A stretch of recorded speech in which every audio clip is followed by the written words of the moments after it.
નમસ્કાર મિત્રો.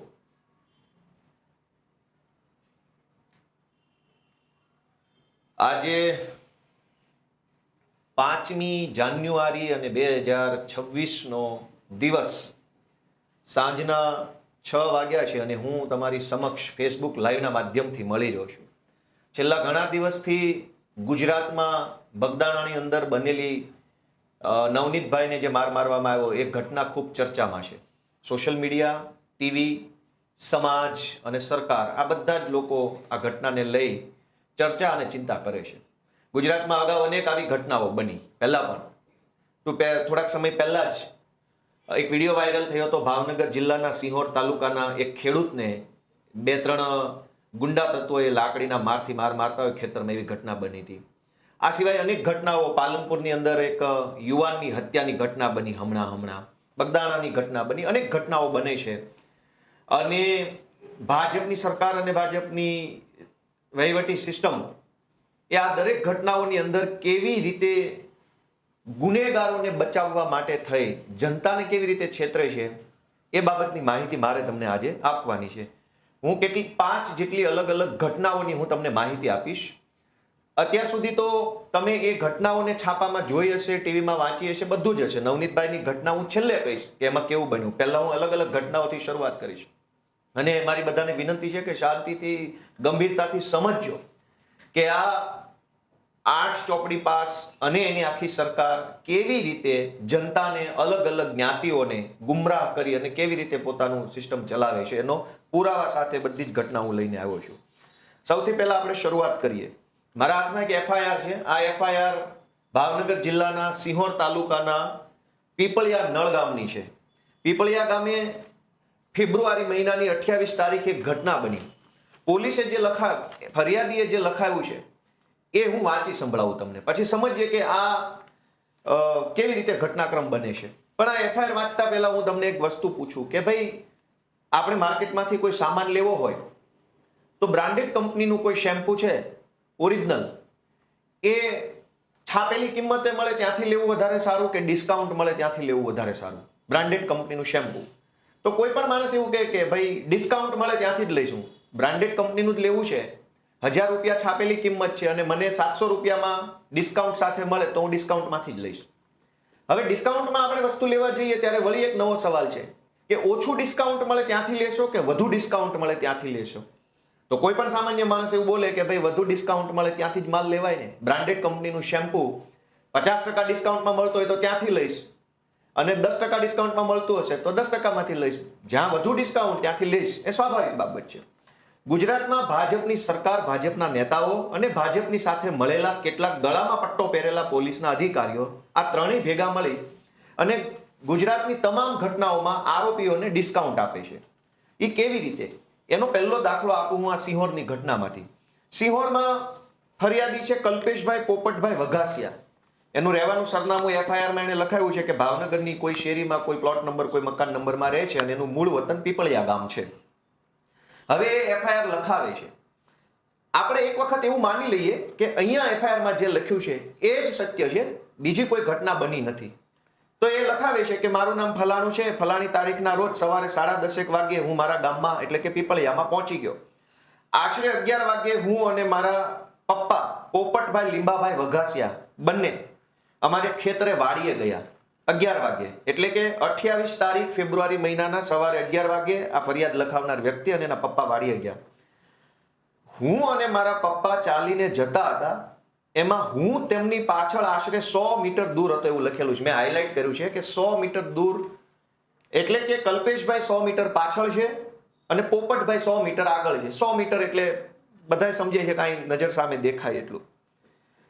ત્યારે મારા પિતા પોપટભાઈ આગળ ચાલીને જતા હતા, તેની પાસે અમારા ગામના નિલેશભાઈ ઘેલાભાઈ સાનિયા, જેના હાથમાં કુંડળીવાળી લાકડી હતી, તથા મયુરભાઈ ઘેલાભાઈ સાનિયા, જેના હાથમાં પણ કુંડળીવાળી લાકડી હતી, તથા સાજણભાઈ આનંદભાઈ તથા ખેતાભાઈ આનંદભાઈ, જે બંનેના હાથમાં પણ લાકડીઓ હતી, તેઓ મારા પિતા પાસે લાકડીઓ લઈને જતા હું મારી વાડીએથી મારા પિતાની પાછળ હતો અને આ ચારેય જણાને જોઈને હું ઉતાવળા પગલે ચાલી મારા પિતા પાસે પહોંચ્યો.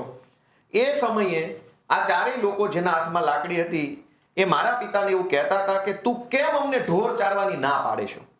આજે તને જીવતો રહેવા દેવો નથી એવી મારી નાખવાની ધમકી આપી ચારે જણા મારા પિતાને જાનથી મારી નાખવાના ઈરાદે લાકડી લઈને મારવા લાગ્યા. જેમાં નિલેશભાઈ એના હાથમાં હતી એ લાકડી મારા પિતાના ડાબા ભાગે મારી, ગંભીર ઈજા કરી. મયુરભાઈએ લાકડી ખભા ઉપર મારી. સાજણભાઈ અને ખેતાભાઈએ શરીરના અન્ય ભાગ ઉપર લાકડી મારી. આવું એફઆઈઆરમાં ફરિયાદીએ લખાયું છે. હવે આ ફરિયાદી લખાવે છે ત્યારે ફરિયાદી પોતે ત્યાં હાજર છે, પણ આખી એફઆઈઆરમાં એવું નથી લખ્યું કે ભાઈ વચ્ચે પડ્યો છોડાવવા માટે, કે છોડાવવા વચ્ચે પડ્યો તો બે ધોકા એને પોતાને પણ વાગી ગયા, એવું આખી એફઆઈઆરમાં ક્યાંય લખેલું નથી. આ એફઆઈઆર હું વાંચું છું. એફઆઈઆર છે સિંહોર પોલીસ સ્ટેશનની 28 ફેબ્રુઆરી 2025ની. એવું કેમ બન્યું કે એના પપ્પાને 4 લોકો મારે છે અને આ ભાઈ કઈ છોડાવવા પડતો નથી અને આ ભાઈને એક લાકડી પણ વાગતી નથી? મારવા જ આવ્યા છે તો એના છોકરાને 2 લાકડી મારશે. હકીકત એવી છે કે ભાવનગર પોલીસના એક ઉચ્ચ અધિકારીએ ભાજપની દલાલી કરી, ગળામાં પટ્ટો પહેરી અને આખી ખોટી એફઆઈઆર ઊભી કરી છે આરોપીઓને ડિસ્કાઉન્ટ આપવા માટે. ઘટના એમ બની હતી કે એ 4 લોકોએ આ બાપાને ખેતરમાં જઈ માર્યો. એનો વિડીયો વાયરલ થયો, ઓલ ગુજરાતે જોયો. ત્યારે ત્યાં ઘટના સ્થળે બાપા પોતે એકલા અને 4 મારનારા લોકો, કુલ 5 લોકો જ ખેતરમાં હતા. છઠ્ઠો કોઈ માણસ ત્યાં ખેતરમાં હાજર નહોતો. આ ફરિયાદ જેના નામની પોલીસે લખી છે, કલ્પેશભાઈ પોપટભાઈ વઘાસિયા, એ ગુનો બન્યો તે દિવસે ભાવનગરમાં પોતાના ઘરે હાજર હતા, ગામડે હતા નહીં. છતાંય તે ભાજપનો પટ્ટો ગળામાં પહેરેલા એક પોલીસવાળા અધિકારીએ આ વ્યક્તિને પોતાના પિતાના મારનાર વ્યક્તિ વિરુદ્ધનો ફરિયાદી બનાવ્યો. અને ફરિયાદી એવી રીતે બનાવ્યો કે હું પોતે ત્યાં હાજર હતો અને મારી હાજરીમાં આ ઘટના બની અને મારા પપ્પાને મારતા હતા ને આવું કહેતા હતા. પોલીસે આવું કેમ કર્યું? આ ભાઈ ત્યાં હાજર નતો, એના પપ્પાને મારતા હતા ત્યારે એના પપ્પા અને મારનારા 4 લોકો જ હાજર હતા. તો પછી પોલીસે આને કેમ ફરિયાદી બનાવ્યો? આરોપીઓને ડિસ્કાઉન્ટ આપવા માટે. કેવી રીતે? કે જો ફરિયાદ ખોટી નોંધાય તો કોર્ટની અંદર અદાલતમાં જામીન મેળવવામાં, બીજી ત્રીજી બધી જ પ્રોસેસમાં આરોપીઓને ફાયદો મળે. કેમ કે એફઆઈઆર ખોટી છે. એફઆઈઆર ખોટી કેવી રીતે છે? આ એફઆઈઆરમાં ભાવનગર પોલીસે કલમ લગાવી છે 307, એટલે કે જાનથી મારી નાખવાની કોશિશ, એટલે આઈપી નવી કલમ છે 109(1). પછી 506 એટલે કે ધમકી મારવાની કલમ, અને કલમ 114 એટલે કે ગુનેગાર એક વ્યક્તિની હારે બીજા 3-4 લોકો ત્યાં હાજર હોય એને 114. એટલે આ જૂની કલમ બોલું છું. નવી કલમ છે 109, 351 ને 54. પોલીસે આરોપીને ફાયદો કરાવવા માટે, માથાભારે ગુંડા બદમાશ તત્વોને ડિસ્કાઉન્ટ આપવા માટે કે કોર્ટમાં સજા ન થાય, જલ્દી જામીન મળી જાય, પાસા ન થાય, ગુસ્સીટોક ન લાગે, એટલા માટે ખોટો ફરિયાદી ઉભો કર્યો. અત્યારે આ જ્યારે હું બોલું છું ત્યારે 5મી જાન્યુઆરીના રોજ, એટલે કે 1 વર્ષ લગભગ પૂરું થવા આવશે, એ જે બાપાને 4 લોકોએ માર્યો હતો એ બાપા આજે પણ કોમામાં છે, બેભાન અવસ્થામાં છે. 1 વર્ષથી એ માણસ ખાટલામાંથી ઊભા નથી થયા. જો પોલીસે એ બાપાની ફરિયાદ લીધી હોત, એ બાપાને જ ફરિયાદી બનાવ્યા હોત તો પેલા લોકોને આજની તારીખમાં જામીન ન મળ્યા હોત, કેમ કે આરોપી અત્યારે બેભાન છે, પીડિત બેભાન છે. પોલીસે બુદ્ધિ વાપરી, ભાજપનો પટ્ટો ગળામાં પહેર્યો, ટોમી બની ગયા અને માર માગ્યો છે જે બાપાને, એના છોકરાને ખોટો ફરિયાદી બનાવ્યો. એના કારણે આરોપીઓને ડિસ્કાઉન્ટ મળ્યું. આરોપી જેલમાંથી ક્યારનાય છૂટી ગયા છે, 400 મહિના પહેલા છૂટી ગયા છે. અને જેને માર વાગ્યો છે એ બાપા 1 વર્ષથી અત્યારે પોતે કોમામાં છે. અને આ ફરિયાદની અંદર કઈ કલમ, બીજું શું ખોટું કરવામાં આવ્યું કે પોલીસે એફઆઈઆરમાં લખ્યું છે કે ઘટના બની 12 વાગે. એફઆઈઆરમાં 12 વાગે ઘટના બની એવું લખ્યું પોલીસે. એની પોલીસ સ્ટેશનને જાણ રાત્રે 9:30 થઈ એવું પોલીસે લખ્યું છે. જ્યારે એફઆઈઆર ની અંદર એવું લખ્યું છે કે હું 11 વાગે ખેતરે ગયો ત્યારે 100 મીટર દૂરથી મારા પપ્પાને માર્યા, હું ત્યાં હાજર હતો. તો 11 વાગે ઘટના બની, એની જાણ પોલીસને રાત્રે 9:30 થઈ છે એવું પોલીસે બતાવ્યું. એટલે કે ટાઈમની અંદર પણ આરોપીઓને ડિસ્કાઉન્ટ આપવામાં આવ્યું. ખોટો ટાઈમ, ખોટી ઘટના, ખોટો ફરિયાદી, આવું બધું ખોટું ખોટું લખે એટલે આનો ફાયદો હંમેશા કોર્ટમાં આરોપીને મળે, વકીલ તરીકે હું જાણું છું. બીજું કે આની અંદર પોલીસે 3 કલમ ઓછી લખી. કઈ કલમ ઓછી લખી? હવે એફઆઈઆર પાછી વાંચું, એમાં છેલ્લો ફકરો અહીંયા મેં હાઇલાઇટ કર્યો છે. એમાં એવું લખ્યું છે કે આ બનાવ બનવાનું કારણ એવું છે કે હું તથા મારા પિતા વાડીએ ગયેલા અને અગાઉ અમારા ગામના ભરવાડ લોકોને મારા પિતાએ અમારી વાડીમાં ઢોર ચરાવવાની ના પાડેલ હોય, જેની દાજ રાખીને આજરોજ મારા પિતા વાડીએથી ઘરે જતા હતા અને હું તેમની પાછળ જતો હતો ત્યારે ઓલા લોકોએ માર્યો. એનો અર્થ એવો થયો કે અગાઉ આ લોકોને ઢોર ચરાવવાની ના પાડી છે, એ વાતની દાજ રાખી છે, પછી એને આયોજન કર્યું એટલે કે પ્લાનિંગ કર્યું, એટલે કે ષડયંત્ર કર્યું, એટલે કે કાવતરું કર્યું, પછી માર્યો છે. તો કાવતરું કે ષડયંત્ર કે આયોજન કરવાની કલમ એટલે કે કલમ 61 નવા કાયદા પ્રમાણે અને જૂના પ્રમાણે 120B આ એફઆઈઆરમાં પોલીસે લખી નથી. 4 લોકો ધોકા લઈને આવ્યા તો વગર આયોજને થોડા આવ્યા હોય, સ્પેશિયલ મારવા જ આવ્યા હોય. તો મારવા માટે આગલી રાત્રે કે વહેલી સવારે આયોજન કર્યું હોય, એ આયોજનની કલમ આની અંદર પોલીસે ઉમેરેલી નથી. આમ ભાવનગર પોલીસમાં રહેલા એક ઉચ્ચ અધિકારીએ ગળામાં ભાજપનો પટ્ટો પહેરી ટોમી બની જઈ અને ખોટી ફરિયાદ એવી રીતે દાખલ કરી કે જેનો ફાયદો આરોપીઓને મળે, આરોપીને ડિસ્કાઉન્ટ મળે જલ્દી જામીનનું વગેરે.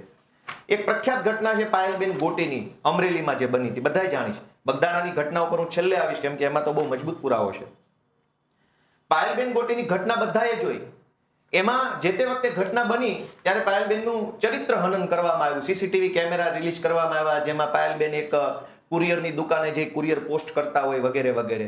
ઘટના એવી બની હતી કે ભાજપના એક વ્યક્તિએ ભાજપના બીજા વ્યક્તિની વિરુદ્ધમાં પત્ર લખ્યા કે આ લોકો રેતીના બેતીના હપ્તા બપ્તા ખાય છે અને સંગઠનમાં હોદ્દો છે.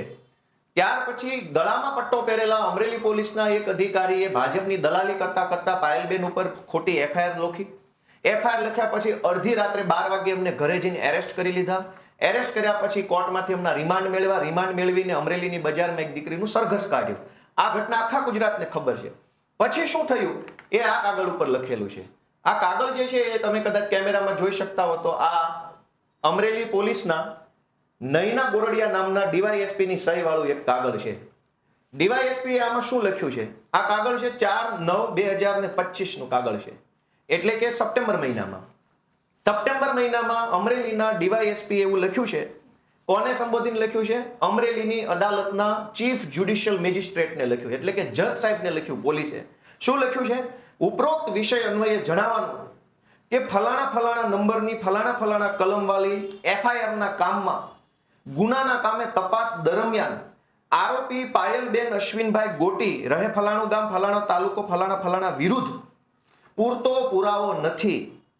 આરોપીનું નામ ભૂલથી એફઆઈઆરમાં આવી ગયું છે.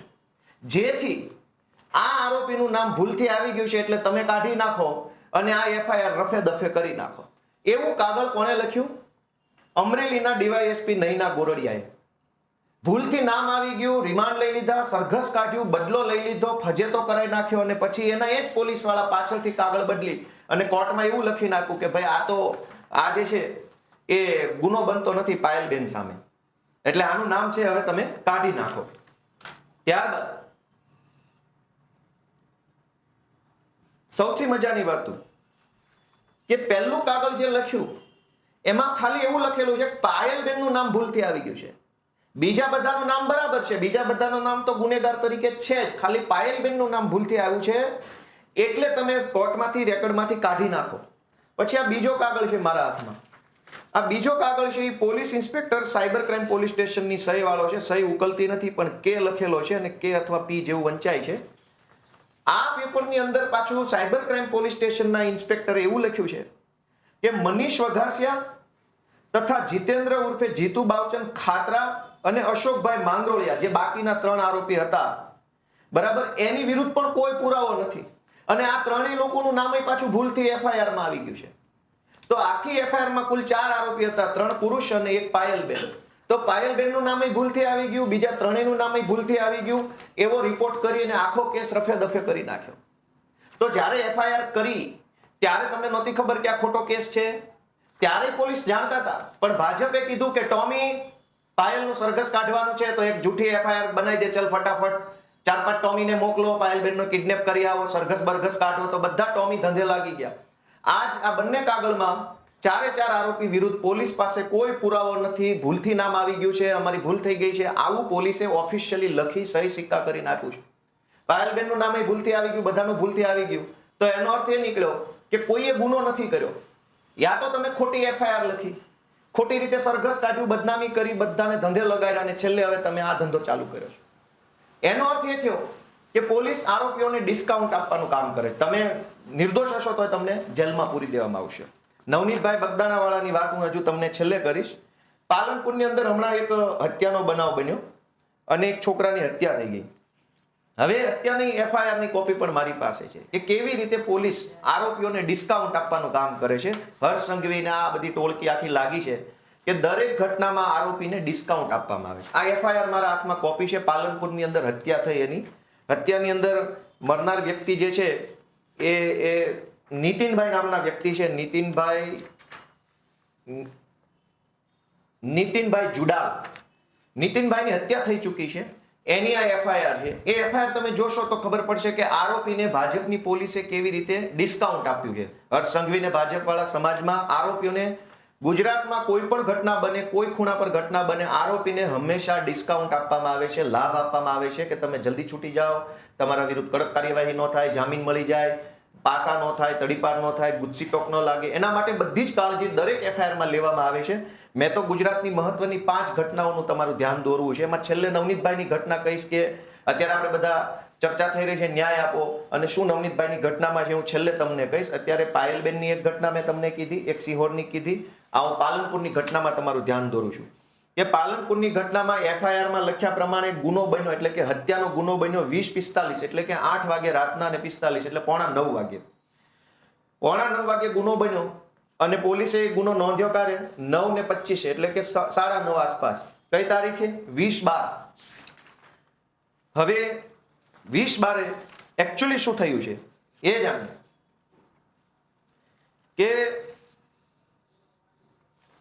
આ એફઆઈઆર ની કેટલીક લાઈનો હું વાંચું છું જેને મેં હાઇલાઇટ કરેલી છે, પીળો પટ્ટો મારેલો છે કે કેવી રીતે આરોપીઓને ડિસ્કાઉન્ટનો લાભ આપવામાં આવે છે ઈરાદાપૂર્વક. ફરિયાદી લખાવનાર વ્યક્તિનું નામ છે રમેશભાઈ નાનજીભાઈ કેડ. એક રમેશભાઈ નાનજીભાઈ કેડે એવું લખાયું છે કે આ દરમિયાન રસ્તામાં નીતિનભાઈ જે ગુજરી ગયા છે એને આ ભાર્ગવ મંડોરા ઉર્ફે લાલો માળી સાથે ફોનમાં કોઈ પૈસાની લેતી દેતી બાબતે બોલાચાલી થતી હતી અને અમો રામદેવ હોટેલ આગળ આવતા અમો 4 જણાઓ કારમાંથી નીચે ઉતરીને ઊભા રહ્યા. તે વખતે પાલનપુર અરોમા સર્કલ તરફથી એક હ્યુન્ડાઈ કંપનીની સફેદ કલરની i10 કાર જે દિલ્હી પાસિંગની હતી તે કાર અમારી આગળ આવીને ઊભી રહી અને એમાંથી આશરે 5 માણસો નીચે ઉતરેલા અને તેમાંથી 2 માણસો પાસે લોખંડની પાઇપો હતી અને તેમની પાછળ તરત જ 5 જેટલા મોટરસાયકલ હતા, બીજા 4-5 જેટલા એક્ટિવા હતા, ટુ વ્હીલરો હતા અને આશરે 20 જેટલા માણસો તેમના હાથમાં તલવારો અને ધોકાઓ લઈને લોખંડની પાઇપો જેવા હથિયારો લઈને આવેલા. અને અમે કંઈ સમજીએ તે પહેલા જ આ લોકોએ ભેગા મળીને કંઈ બોલ્યા ચાલ્યા વગર અચાનક જ અમારી સાથેના નીતિનભાઈ અને ભરતભાઈ ઉપર હુમલો કરી દીધો, જેમાંથી i10 માંથી ઉતરેલા એક વ્યક્તિએ નીતિનભાઈના ગળાના ભાગે લોખંડનો પાઇપ માર્યો વગેરે વગેરે લાંબુ લખ્યું છે. પણ આમાં ફરિયાદીએ લખ્યું છે કે 20 જેટલા માણસો આવ્યા, તલવારો લાવ્યા, ધોકા લાવ્યા, ગાડીઓ આવી, 4 વ્હીલ આવી, 2 વ્હીલ આવી, એક્ટિવા આવી. તો આટલા બધા માણસો ભેગા કરવા હોય, ગાડીઓ, તલવારો, ધોકા, માણસો, તો મને એવું લાગે છે કે ચોક્કસ એનું આગોતરું આયોજન કરવું પડે. અચાનક ન થાય કશું જ. કલાક, 2 કલાક, 5 કલાક કે 2 દિવસ અગાઉ એનું પ્લાનિંગ કરવું પડે. બધાને ફોન કરીને કહેવું પડે કે ભાઈ પેલો નીતિન છે એને હું મળવા બોલાવું ને આજે એને મારવાનો છે કે મારી નાખવાનો છે, તો તમારે બધાએ ધોકા બોકા લઈને આવવાનું છે વગેરે વગેરે. એટલે કાયદામાં એક કલમ છે, એ કલમને જૂની કલમ એની છે 120B, અત્યારે નવી કલમ છે 61. એ હું અંગ્રેજીમાં વાંચું છું, પછી ગુજરાતી કહીશ. અંગ્રેજીમાં કલમ 61 માં એવું લખ્યું છે કે when 2 or more persons agree with the common object to do or cause to be done an illegal act or an act which is not illegal by illegal means, such an agreement is designated a criminal conspiracy. Criminal conspiracy એટલે કે ગુનાહિત ષડયંત્ર, શુદ્ધ ગુજરાતીમાં કાવતરું, અથવા આપણે એને કહેવાય ને ષડયંત્ર, કાવતરું શબ્દ, દેશી કાવતરું શબ્દ. કાવતરું એટલે આગોતરું આયોજન. કાયદામાં લખ્યું છે કે 2 or more person, 2 અથવા વધુ વ્યક્તિઓ ભેગા મળીને કોઈ પણ પ્રકારનું ગેરકાયદેસરનું કૃત્ય કરવાનું પ્લાનિંગ કરે અથવા કૃત્ય કરે અથવા એવા કૃત્યમાં સામેલ થાય તો એ કાવતરું કર્યાનો ગુનો ગણાય. હવે આ પાલનપુરની ઘટનામાં 20 લોકો ધોકા, ગાડીઓ, બાઇકો બધું લઈને આવ્યા, પણ પોલીસે એફઆઈઆરમાં કાવતરાની કલમ ઉમેરેલી નથી. કલમ 61 આમાં છે નહીં, મેં વાંચી લીધું. શું કામ? કાવતરાની કલમથી શું ફરક પડે? એક તો એવું થયું કે તમે રસ્તા ઉપર જાઓ છો, પાનના ગલ્લે તમે બીડી પીવા ઉભા રહ્યા, બીડી પીવો છો અને તમારી બીડીમાંથી તણખો બાજુવાળાની ઉપર ખર્યો અને અચાનક જ બબાલ થઈ ગઈ, બબાલ મોટી થઈ ગઈ ને લાફા લાફી, ભાંગ તોડ, ધોકા પટ્ટી બધું જ થઈ ગયું. પણ એ બધું જ અચાનક થયું. તો અચાનક થયું છે એ ગુનો અલગ લેવલની ગંભીરતા ગણાય છે. પણ જેમાં તમે આયોજન કરો છો, 20 લોકો ભેગા કરો છો, તલવાર, ધોકા, ગાડીઓ, માણસો બધું જ ભેગા કરવાનું એડવાન્સમાં આયોજન કરો છો, એને અંગ્રેજીમાં ક્રિમિનલ કોન્સ્પિરન્સી કલમ 61 પ્રમાણે ગુનાહિત ષડયંત્ર અથવા કાવતરું ગણાય છે. કાવતરું કરીને કોઈ ગુનો કરવો એ વધુ ગંભીર છે. એક તો તમે બીડી પીવો છો, તમારા મનમાં નથી કોઈને લાફો મારવાનો, પણ બીડી પીતા હતા, તણખો ઉડ્યો, બબાલ થઈ ગઈ, મારામારી થઈ ગઈ. તો એમાં તમારો ઈરાદો શરૂઆતથી ક્રાઇમ કરવાનો નથી, પણ જ્યારે તમે આયોજન કરો છો ત્યારે તમારો શરૂઆતથી જ ઈરાદો ખૂન કરવાનો, મારામારી કરવાનો કે ગેરકાયદેસરનું કૃત્ય કરવાનો છે. આવી ગંભીર ખૂનની ઘટનામાં પણ પોલીસે આરોપીને કોર્ટની અંદર લાભ મળે, ફાયદો થાય એટલા માટે 2 કલમ ઓછી લગાવી. શું કામ? ડિસ્કાઉન્ટ આપવું પડે આરોપીઓને. શું કામ? કેમ કે હર્ષભાઈના બધા ભાણિયા થાય છે એટલે ભાણિયાઓને ડિસ્કાઉન્ટ આપવું પડે. ખૂનના આરોપીને કલમ 61 લગાવી નથી એટલા માટે કે એને ડિસ્કાઉન્ટ આપ્યું કોર્ટ. બીજું કે 20 લોકો આવ્યા, નામ એક જ વ્યક્તિનું એફઆઈઆરમાં લખ્યું. શું કામ? કે જ્યારે એક વ્યક્તિ સાગર મંડોરાનું નામ એફઆઈઆરમાં છે, બીજા કોઈના નામ લખ્યા નથી. હવે બીજા લોકો 20 ને બદલે 40 પકડશે પોલીસ. એ કોર્ટમાં જશે ત્યારે એના વકીલ, કેમ કે હું વકીલ છું, એવું કહેશે કે ભાઈ અમારું તો એફઆઈઆરમાં નામ નથી, અમને તો ખાલી શકના આધારે પકડ્યા છે, અમે તો નિર્દોષ છીએ. તો આ લાભ બધા આરોપીને હંમેશા મળતો હોય છે. મારું એફઆઈઆરમાં નામ નથી, હું તો નિર્દોષ છું, મને તો શકના આધારે રાજકીય પ્રેશરથી આમ તેમ કરીને પકડ્યો છે. તો ટેકનિકલી કોર્ટમાં એ વાતનું વજન પડે હંમેશા માટે, નામ ન હોય એનું. તો પોલીસને આ ખબર છે, ભાજપને આ ખબર છે કે આરોપીને ડિસ્કાઉન્ટ આપવું છે, તો શૈલેષ મંડોરાનું એકનું નામ લખો, બીજા 10 એની સાથે આવેલા લફંગાનું નામ એફઆઈઆરમાં નહીં લખવાનું, પાછળથી લઈ આવવાના અને રીલ બિલ બનાવીને પબ્લિકને બતાવી દેવાની. જો ભાઈ હવે તમે કલમ લાગી છે કે નથી લાગી, નામ લખ્યા છે કે નથી લખ્યા, ટાઈમ બરાબર લખ્યો છે કે નથી લખ્યો, એ બધું છોડો, રીલ તો બનાવી દીધી, રીલ જોવો, લાઈક શેર કરો અને ન્યાય મળી ગયો. આ દરેક ઘટનાની અંદર કાગળ ઉપર હંમેશા આરોપીને ડિસ્કાઉન્ટ આપવામાં આવે છે અને જનતાને રીલ બતાવી અને પોલીસ અને ભાજપ એવું આશા રાખે છે કે ન્યાય થઈ ગયો. ભાઈ દરેક ઘટનામાં રીલ બતાવી અને ન્યાય આપ્યાનો અહેસાસ ઉભો કરવામાં આવે છે. કાગળ ઉપર ડિસ્કાઉન્ટ હોય છે. આ સિંહોરની ઘટનાની અંદર કલમ 61, કલમ 3.5, કલમ 118, 117, 118(2) આટલી કલમો પોલીસે ઓછી લખાવી છે. પોલીસે જે લખ્યું છે એ પ્રમાણે જે કલમ લાગવી જોઈતી હતી એ કલમ લાગી નથી. જેને માર વાગ્યો છે બાબા અત્યારે 1 વર્ષ પછી પણ હજુ કોમામાં છે, છતાંય આરોપી છૂટી ગયા. શું કામ? કાગળ ઉપર ડિસ્કાઉન્ટ આપ્યું આરોપીને અને પછી સ્થળ ઉપર રીલ બનાવી અને ફરિયાદીને એના સમાજને આપી દીધી. જાઓ ભાઈ તમારી રીલ તો બનાવી દીધી, હવે શું છે, ન્યાય બાય થઈ ગયો બધું, રીલ જોવો, મજા કરો, કેવા લંગડા ચાલે છે, જોવો. પણ કાગળ ઉપર કશું જ કડક હોતું નથી, ખાલી રીલ બતાવવા માટે હોય છે. પાયલબેનની ઘટનામાં રીલ બની ગઈ, કાગળ ઉપર તો કે ભાઈ ભૂલ થઈ ગઈ, બધું ખોટું છે. પાલનપુરની ઘટનામાં રીલ બની ગઈ, પણ કાગળ ઉપર એક જ આરોપીનું નામ લખ્યું છે. બીજા બધાને કોર્ટમાં ફાયદો મળશે જલ્દી છૂટવામાં, નિર્દોષ છૂટવામાં. કાવતરાની કલમ નથી, સહ આરોપીઓની કલમ નથી. કાયદામાં એક કલમ છે 54 નંબરની, જૂના કાયદામાં 114 હતી. 54 નંબરની કલમ શું કહે છે કે whenever any person who is absent would be liable to be punished as an abettor, and whenever any person is present when the act or offense for which he would be punishable in consequences of the abatement is committed, he shall be deemed to have committed such act or offense. કોઈ ગુનો બને ત્યારે એમાં 2 પ્રકારના સહ આરોપી હોય, એક છુપો સહ આરોપી અને એક ત્યાં હાજર હોય એવો સહ આરોપી. ધારો કે ગોપાલભાઈએ રમેશભાઈને એમ કીધું કે જા ભાઈ પેલા નવનીતના ટાંટિયા તોડી નાખ, હું બેઠો છું. તો નવનીતભાઈના ટાંટિયા તોડવામાં આવતા હોય ત્યારે ગોપાલભાઈ ત્યાં હાજર ન હોય, પણ કીધું તો ગોપાલભાઈએ હોય એટલે ટાંટિયા તોડવામાં આવતા હોય. તો ટાંટિયા તોડવાના વિડીયોમાં ગોપાલભાઈ નથી એટલે ભાજપની ગળામાં પટ્ટો પહેરેલા કેટલાક ટોમી અધિકારી આપણને એમ સમજાવે કે ભાઈ ગોપાલભાઈ ક્યાં વિડીયોમાં છે, એ થોડા આરોપી છે, એ તો નિર્દોષ છે. આ જો 4 લોકો જે વિડીયોમાં હતા એનું પકડીને રીલ તો બનાવી દીધી. હવે રીલ જોઈ લો, મજા કરો, લાઈક કોમેન્ટ શેર કરો, ન્યાયની વાત ક્યાં કરો છો તમે? પણ કાયદો એવું કહે છે કે whenever any person who is absent એટલે ગેરહાજર, ક્યાં ઘટના જ્યાં બનતી હોય ત્યાં જે માણસ હાજર ન હોય એ માણસ પણ ગુનેગાર હોય, એ પણ ગુનો કરવામાં સહાયક હોય. એની કલમ 54 અત્યારે નવા કાયદા પ્રમાણે, જૂના કાયદા પ્રમાણે 114. તો આ જે પાલનપુરની હત્યાની ઘટના બની છે એમાં કલમ 54 એટલે કે અન્ય સહ આરોપી, છુપા કે જાહેર આરોપીઓની કલમ લખેલી નથી. શું કામ? કેમ કે આરોપીને હર્ષભાઈ તરફથી ડિસ્કાઉન્ટ કે જાઓ ભાઈ ભાજપની સરકાર છે, થાય એટલા ક્રાઇમ કરો, તમારે ક્યાં કાંઈ ટેન્શન છે, અમે બેઠા છીએ બધા ગુનેગારોને હાચવવા વાળા. એટલે આની અંદર ષડયંત્રની 20 જણાનું ટોળું ભેગું કરી આયોજન કરવાની અને 54 એટલે કે 114 એટલે કે છુપા અથવા જાહેર સહ આરોપીઓને અંદર કડક કાર્યવાહી થાય એવી કલમ લખી નથી. પણ પોલીસે પાલનપુરની ઘટનામાં રીલ બનાવી દીધી છે એટલે ભાજપની સરકાર એવું ઈચ્છે છે કે ભાઈ રીલ જોવો, લાઈક કોમેન્ટ શેર કરો, આ બધું કાગળમાં ક્યાં તમે પડો છો, તમારે શું કાગળ આરે લેવા દેવા છે? રીલ તો બની ગઈ વ્યવસ્થિત ચકાચક. ત્યારબાદ દાહોદની અંદર મનરેગા કૌભાંડ થયું, આખા ગુજરાતને ખબર છે, એની આ એફઆઈઆર છે મારી પાસે. મનરેગાની અંદર બહુ મહાપુરુષો બધા આરોપી તરીકે પકડાયા. આ દાહોદની મનરેગાની એફઆઈઆરમાં એક ફરિયાદી કોણ છે? ફરિયાદી છે શરદ કુમાર વિઠ્ઠલભાઈ બાંભરોલિયા. ડિસ્કાઉન્ટ આપવાનું આરોપીને કેવી રીતે એ હું તમને સમજાવું છું.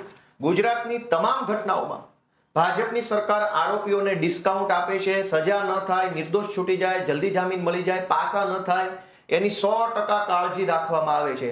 ગુંડાઓને છાવરવા માટેની કોઈ પણ એફઆઈઆર તમે મને ગુજરાતની આપશો તો હું તરત એને ખોલીને તમને સમજાવી શકીશ કે ગુંડાઓને બચાવવા, ડિસ્કાઉન્ટ આપવા માટે પોલીસે જાણી જોઈને આટલી ભૂલો આ એફઆઈઆરમાં રાખી છે. એ ભૂલ આરોપીના વકીલ તરત જ કોર્ટમાં બોલવાના છે. કોર્ટમાં બોલશે એટલે આરોપીના પક્ષની અંદર આખો કેસ થઈ જશે. અત્યારે હું તમને મનરેગા કૌભાંડ દાહોદમાં જે થયું એને હું તમને એફઆઈઆર વાંચી સંભળાવું. એમાં ફરિયાદી છે શરદકુમાર વિઠ્ઠલભાઈ બાંભરોલિયા, નિયામક છે, સરકારી નોકરિયાત છે. એને ફરિયાદ આપી એમાં એવું લખ્યું છે કે મનરેગા યોજના હેઠળ કરવાના થતા કામો અપૂર્ણ જણાય છે, એટલે કે પૂરા નથી કર્યા. તેમ છતાં તે કામોનું કમ્પ્લીશન સર્ટી તથા ખોટા પુરાવા ઊભા કરી પૂર્ણ પેમેન્ટ કરી દેવામાં આવેલ છે અથવા મેળવી લેવામાં આવેલ છે. નાણાં ચૂકવનાર અધિકારીઓ દ્વારા અધૂરા કામો કરવા છતાં એજન્સીઓને નાણાંની ચૂકવણી કરી કાયદેસરની કરવાની થતી ફરજમાં નિષ્કાળજી દાખવનાર અધિકારી, કર્મચારી તેમજ કરાર આધારિત કર્મચારીઓએ એજન્સી સાથેના એકબીજાના મેળાપીપણું કરી સરકારને નુકસાન પહોંચાડ્યું છે. આ પેરેગ્રાફ એફઆઈઆર ની અંદર લખેલો છે. પછી આગળ પાછળ તો બધી વાર્તા છે. આની અંદર એજન્સી લખ્યું છે, પણ કઈ agency? Rameshbhai agency, Saganbhai agency, Satyasai agency, Bollywood agency, Skylab agency, Sony agency, કઈ એજન્સી? એજન્સીનું નામ ઈરાદાપૂર્વક એફઆઈઆર માં લખવામાં આવ્યું નથી. શું કામ? કોર્ટમાં જાય તો કાલે વળી પ્રશ્ન આવે, ભાઈ અમારું ક્યાં નામ હતું? આ તો રાજકીય બખાડો થયો, ટીવીમાં આવ્યું, મીડિયામાં આવ્યું એટલે અમને પકડી લીધા. બાકી જુઓ એફઆઈઆર માં ક્યાં લખ્યું છે ગોપાલભાઈ એજન્સી? વાત તો સાચી છે, એફઆઈઆર માં ગોપાલભાઈ એજન્સી નથી લખ્યું, પણ 2000 કરોડનું કૌભાંડ થયું. આખી એફઆઈઆર માં ક્યાંય આરોપીનું નામ લખ્યું નથી. આરોપીનું ખાનું જે આવે એફઆઈઆર માં એવું લખ્યું છે કે ખોટા બિલ મૂકી, ખોટા રેકોર્ડ બનાવી સરકારમાંથી પૈસા લેનાર એજન્સીના કરતા હતા. તો કઈ એજન્સી ખોટા બિલ મૂક્યા? તો તમને ખબર હતી એટલે તો તમે એફઆઈઆર કરાવવા ગયા. તો ત્યારે કોલમની અંદર લખવું હતું કે ભાઈ આ સ્કાય એજન્સી, આ બોટ એજન્સી, આ ફલાણી એજન્સી, એક્સ એજન્સી, વાય, બધી એજન્સીના નામ લખવાની જરૂર હતી. પણ એફઆઈઆર માં જાણી જોઈને એજન્સીનું નામ ન લખ્યું. ત્યારબાદ આરોપીનું નામ ન લખ્યું. બીજું, સરકારી કયા માણસોએ ખોટા બિલ મંજૂર કર્યા? આમાં લખ્યું છે કે કામ પૂરું નથી કર્યું છતાંય નાણાંની ચૂકવણી કરી તો ફરજમાં નિષ્કાળજી દાખવનાર અધિકારી. તો કઈ 500 અધિકારી થોડા છે? મનરેગામાં નક્કી જ હોય કે તાલુકા કક્ષાનો એક જિલ્લા કક્ષાનો બેસ્ટ અધિકારી હોય, છતાં એનું નામ એફઆઈઆર માં લખ્યું નથી. શું કામ? કે મારું નામ ક્યાં એફઆઈઆર માં છે? મને તો આ રાજકીય પ્રેશર આવ્યું એટલે પકડ્યો છે. ભાઈ સાહેબ બાપા, હું તો નિર્દોષ છું, મને ડિસ્કાઉન્ટ આપો. અને મળી જાય ડિસ્કાઉન્ટ અને છૂટી ગયા. 2000 કરોડના આરોપીઓ છૂટી ગયા જામીન ઉપર. શું કામ? સરકારે એફઆઈઆર કરતી વખતે એને ડિસ્કાઉન્ટ આપેલું છે. આની અંદર ખોટી રીતે લખેલી છે માહિતી, ખોટું લખેલું છે. બીજું કે સૌથી મોટી બે બાબત આ એફઆઈઆર માં હજુ સુધી ભાજપ સરકારે કરી નથી, આરોપીઓને ડિસ્કાઉન્ટ આપવા માટે કે ભાઈ સાહેબ બાપા તું અમારા ભાજપનો લાડલો છોકરો છો, જલ્દી છૂટી જાય એના માટે 4 કલમ ઓછી લગાવવું. કેવી રીતે? કે સરકારી કામમાં ખોટા બિલ મૂકવામાં આવ્યા અને એફઆઈઆર માં લખ્યું છે કે એજન્સી દ્વારા કોઈ કામ કરવામાં નથી આવ્યું, તેમ છતાં ખોટા બિલ મૂકી અને પૈસા લઈ લીધા. તો સરકારી કામના બિલ હંમેશા જીએસટી વાળા હોય તો જ હાલે. આ કોઈ પાનની દુકાનનું માવાનું બિલ નથી કે સાદી કાપલી પર હોય. સરકારી મનરેગાના કોન્ટ્રાક્ટના કામોના 2000 કરોડના ખોટા બિલ મૂકવામાં આવ્યા તો દરેક બિલ જીએસટી વાળા હશે. એનો અર્થ એ થયો કે મનરેગામાં 2000 કરોડનું કૌભાંડ તો થયું, સાથે જીએસટી નું કૌભાંડ પણ થયું. જીએસટી ચોરી થઈ તો જીએસટી ની કોઈ એફઆઈઆર આજ સુધી થઈ નથી, જીએસટી ની કાર્યવાહી નથી થઈ. ઇનપુટ ક્રેડિટ ને ટેક્સ ક્રેડિટ ને રિબેટ ને જે કાંઈ આવતું એની કોઈ કાર્યવાહી આ દાહોદના મનરેગા કૌભાંડમાં થઈ નથી. ખાલી પોલીસ સ્ટેશનમાં એફઆઈઆર થઈ છે વિશ્વાસઘાત અને છેતરપિંડીની. પણ આ જીએસટી ના 2000 કરોડના ખોટા બિલ સરકારને પકડાવ્યા અને એમાં જે ક્રેડિટ લીધી હશે એનું શું? તો કે ડિસ્કાઉન્ટ લઈ જાઓ ભાઈ, ભગવાન ભરોસે તંત્ર ચાલે છે. અને બીજું કે પ્રિવેન્શન ઓફ કરપ્શન એક્ટ નામનો કાયદો બન્યો છે, એસીબી કરપ્શનનો કાયદો. જે સરકારી માણસોએ આવા ખોટા બિલ મંજૂર કરી અને એજન્સીઓને પૈસા ચૂકવી દીધા, એ માણસે પૈસા તો કમાણો. તો સરકારી માણસ ખોટી રીતે પૈસા કમાય એ એસીબી નો ગુનો છે, પ્રિવેન્શન ઓફ કરપ્શનનો, ભ્રષ્ટાચારનો કેસ થવો જોઈએ. જ્યારે આમાં દાહોદના કાંડમાં સરકારી માણસો ઉપર ભ્રષ્ટાચારની એફઆઈઆર નથી થઈ, ખાલી વિશ્વાસઘાતની એફઆઈઆર થઈ છે. 2000 કરોડનો વિશ્વાસઘાત કર્યો, હવે પૈસા પાછા સરકારને કોણ આપશે? તો કે ડિસ્કાઉન્ટ લઈ જાઓ.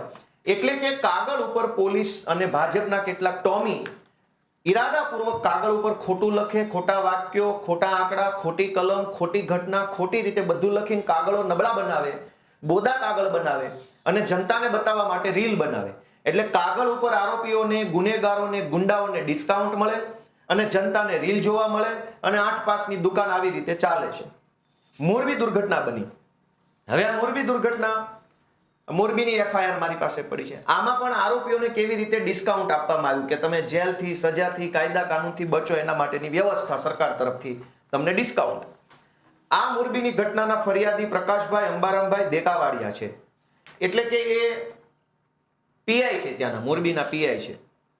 એણે આખી ફરિયાદમાં ક્યાંય આરોપીનું નામ કે એજન્સીનું નામ લખાયું નથી. એણે લખાયું છે કે સરકારશ્રીના અલગ અલગ વહીવટી તંત્ર દ્વારા ખાનગી એજન્સીઓ મારફતે બ્રિજનું સમારકામ, મેન્ટેનન્સ અને મેનેજમેન્ટ કરી સ્થાનિક લોકોની સુખાકારી અને આનંદ પ્રમોદ તથા પ્રવાસન માટે ખુલ્લો રાખવામાં આવતો હતો. ખાનગી એજન્સી પણ કઈ agency? Rameshbhai agency, Gopal agency, ચંદ્ર એજન્સી, મંગળ એજન્સી, ગુરુવાર, કઈ એજન્સી? આખી એફઆઈઆરમાં એજન્સીનું નામ નથી લખ્યું, કોઈ માણસનું નામ નથી લખ્યું. શું કામ? કોર્ટમાં જ્યારે જાઓ ત્યારે વળી એમ કહી શકો કે સાહેબ આમાં મારું નામ જ નથી, મારી કંપનીનું નામ નથી, આ તો રાજકીય બધું ષડયંત્ર થયું, મીડિયામાં હોવા થઈ ગઈ એટલે મને ખોટી રીતે ફસાયો છે, હું નિર્દોષ છું. જુઓ ક્યાં એફઆઈઆરમાં મારી એજન્સીનું નામ છે અને આમાં છે નહીં. આવી રીતે દરેક ગુનાના આરોપીઓને કાગળ ઉપર બચાવવા માટે થઈ ડિસ્કાઉન્ટ આપવામાં આવે છે ભાજપની સરકાર દ્વારા અને પબ્લિકને બતાવવા રીલ બનાવવામાં આવે છે. એટલે આરોપી પણ ખુશ, ભાજપ ખુશ, રીલ જોઈને પબ્લિક ખુશ, બધું ખુશ. ન્યાયની વાત કઈ હોતી નથી. હવે આ મારા હાથમાં નવનીતભાઈનો કાગળ હવે આવ્યો. બગદાણાની ઘટના, નવનીતભાઈની એફઆઈઆર છે મારા હાથમાં. આ એફઆઈઆરમાં નવનીતભાઈ જે છે એ ફરિયાદી છે. હવે એની હું ફરિયાદ વાંચું છું. કેવી રીતે આરોપીઓને લાભ મળે, આરોપીઓ છૂટી જાય, જામીન જલ્દી થઈ જાય, સજા ન થાય, જે દિવસે કેસ આલે ત્યારે નિર્દોષ છૂટી શકે, પાછા ન થાય, આવું બધું બધી કાળજી પોલીસ અને કેટલાક ભાજપના નેતાઓ દ્વારા ગુજરાતમાં ગમે ત્યાં રાખવામાં આવતી હોય છે. આ તો મેં તમને મોરબીની, દાહોદની, પાલનપુરની, અમરેલીની ઘટનાઓ કીધી. આ બગદાણાની ઘટના. બગદાણાના કિસ્સામાં શું થયું કે આખો સમાજ આવ્યો, સમાજના આગેવાનો, રાજ્યના મંત્રીઓ, કેન્દ્રના મંત્રીઓ, કેબિનેટ મંત્રીઓ, સાંસદો બધા જ આવ્યા. તો અવડા મોટા નેતાઓને પણ ભાજપની સરકાર અને કેટલાક ટોમી અધિકારીઓ છેતરી ગયા, ખુલ્લેઆમ છેતરી ગયા અને આરોપીઓને ડિસ્કાઉન્ટ આપવામાં આવ્યું. નવનીતભાઈએ લખાયું, નવનીતભાઈ જે વિડીયોમાં બોલ્યા એ વિડીયોમાં એવું બોલે છે કે ભાઈ એને પહેલા જયરાજનો ફોન આવ્યો, પછી બીજા 1-2 વ્યક્તિનો ફોન આવ્યો, ત્રીજાનો ફોન આવ્યો અને પછી રાત્રે આ માથાકૂટની ઘટના બની. હવે અહીંયા જ્યારે એફઆઈઆર લખી છે એ એફઆઈઆર ને આપણે વાંચીએ તો ખબર પડે કે પોલીસે ઘટના, માનો કે જયરાજે માર્યો છે, મરાયો છે, નથી મરાયો, એ તો તપાસનો વિષય છે. સરકારને એસઆઈટી, ફેસઆઈટી બધું થયું છે, પણ કાગળ ઉપર જે પોલીસે લખ્યું છે એ પ્રમાણે કલમ તો નાખવી જોઈએ કમસે કમ. તમે કલમ જ સાચી નહીં નાખો તો કોઈ દિવસ સાચી તપાસ નહીં થાય. એસઆઈટી બનાવો કે આખી એબીસીડી બનાવો, જ્યારે તમારા કાગળમાં તમે ઈરાદાપૂર્વક 3-4 કલમ ઓછી લખી છે. એક તો દરેક વખતે ગુજરાતમાં એવું થાય છે કે ફરિયાદી જે ફરિયાદ લખાવે એ પોલીસ નહીં લખે, પોલીસ એની રીતે લખશે. તમે એમ કહો કે મને માર્યો, મારા ખિસ્સામાંથી આ કરી લીધું, મારો હાથ તોડ નાખ્યો, તો પોલીસ એમ કહેશે એવું નહીં લખાવવાનું, મને ગાળો દીધી એવું લખાવો ખાલી. તમે એમ કહેશો કે ભાઈ મારી પાસેથી પૈસા માંગ્યા તો પોલીસ ના પાડશે, એવું નહીં લખાવવાનું. તમે એમ કહેશો કે ફલાણા ભાઈનું નામ લખો તો પોલીસ કહેશે ના, નામ નથી લખવાનું, તમે એમ નામ ખાલી અમે પાછળથી નામ ઉમેરી દઈશું. એટલે કોઈ પણ એફઆઈઆર જે લખાય છે એ ફરિયાદી સાથે જે ઘટના બની છે એ ઘટનાની એફઆઈઆર નથી હોતી. ફરિયાદી સાથે ધારો કે આટલી ઘટના બની હોય તો પોલીસ આટલી જ લખે એફઆઈઆરમાં, આટલું નથી લખતા. પણ આટલું લખ્યું હોય, ધારો કે આટલી ઘટના નવનીતભાઈ સાથે બની, પોલીસે કાગળ ઉપર આટલી જ લખી, તો એ જે આટલી લખી છે હું વાંચું તો એમાં એવું લખ્યું છે કે આજ રોજ તારીખ ફલાણીના રોજ રાતના 1:30 વાગ્યાની આસપાસ મારા દીકરાનો મને ફોન આવ્યો, એવું લખ્યું છે. નવનીતભાઈને એના દીકરાનો ફોન આવ્યો અને એના દીકરાએ એને એવું કીધું એફઆઈઆર પ્રમાણે. નવનીતભાઈનું કહેવાનું અલગ છે, પણ એફઆઈઆરમાં જે લખ્યું છે એને સાચું માની લઈએ, 100% સાચું, તો પણ કેટલાક ટોમીઓએ આરોપીઓને ડિસ્કાઉન્ટ આપવાનું કામ કર્યું છે. હું એમ માની લઉં કે આ જ સાચું છે. નવનીતભાઈ જે વિડીયોમાં બોલ્યા હશે એ સાચું નથી, આ સાચું છે, તો પણ ભાજપના કેટલાક ટોમી અધિકારીઓએ આરોપીઓને ડિસ્કાઉન્ટ આ ઘટનામાં આપ્યું છે અને સમાજના મંત્રી લેવલના લોકોને તે છેતરી ગયા છે. આમાં એવું લખ્યું છે કે રાત્રે નવનીતભાઈને એના છોકરાનો ફોન આવ્યો અને એને છોકરાએ ફોનમાં એવું કીધું પપ્પા મારા ટ્રેક્ટરને કોઈ સફેદ ગાડી વાળાએ રોક્યું છે. સફેદ કેવી ગાડી છે? સફેદ કઈ ગાડી કીધી, ગાડીનું બ્રાન્ડનું નામ લખેલું છે, વેરના કાર. કોઈ વેરના કારે મારું ટ્રેક્ટર રોક્યું છે અને મારી પાસેથી કાગળ માંગે છે. એટલે નવનીતભાઈ એનો છોકરો જ્યાં હતો ત્યાં ટુ વ્હીલ લઈને જાય છે એવું એફઆઈઆરમાં લખ્યું છે. ત્યાં ટુ વ્હીલ લઈને ગયા તો ત્યાં વેરના કાર નથી પણ એનો છોકરો ઊભો છે એવું એફઆઈઆરમાં લખ્યું છે. પછી છોકરાને પૂછે છે તો છોકરો એવું કહે છે કે ભાઈ એ વેરના કાર તો અહીંથી આમ જતી રહી. તો નવનીતભાઈ એવું નક્કી કરે છે એફઆઈઆર પ્રમાણે, કેમ કે ઘટના આટલી છે પણ પોલીસે આટલી લખી છે, એ આટલી લખી એની ઉપર ચર્ચા કરીએ. જેથી હું, હવે નવનીતભાઈના શબ્દો છે, જે પોલીસે આટલામાંથી આટલું કર્યું એ શબ્દો, જેથી હું, એનો છોકરાએ એવું કીધું કે ભાઈ ગાડી તો અહીંથી નીકળી ગઈ છે, અહીંયા કઈ ગાડી છે નહીં. તો ત્યાર પછી હું એ ફોર વ્હીલની પાછળ મારી મોટરસાયકલ લઈને એકલો નીકળેલ.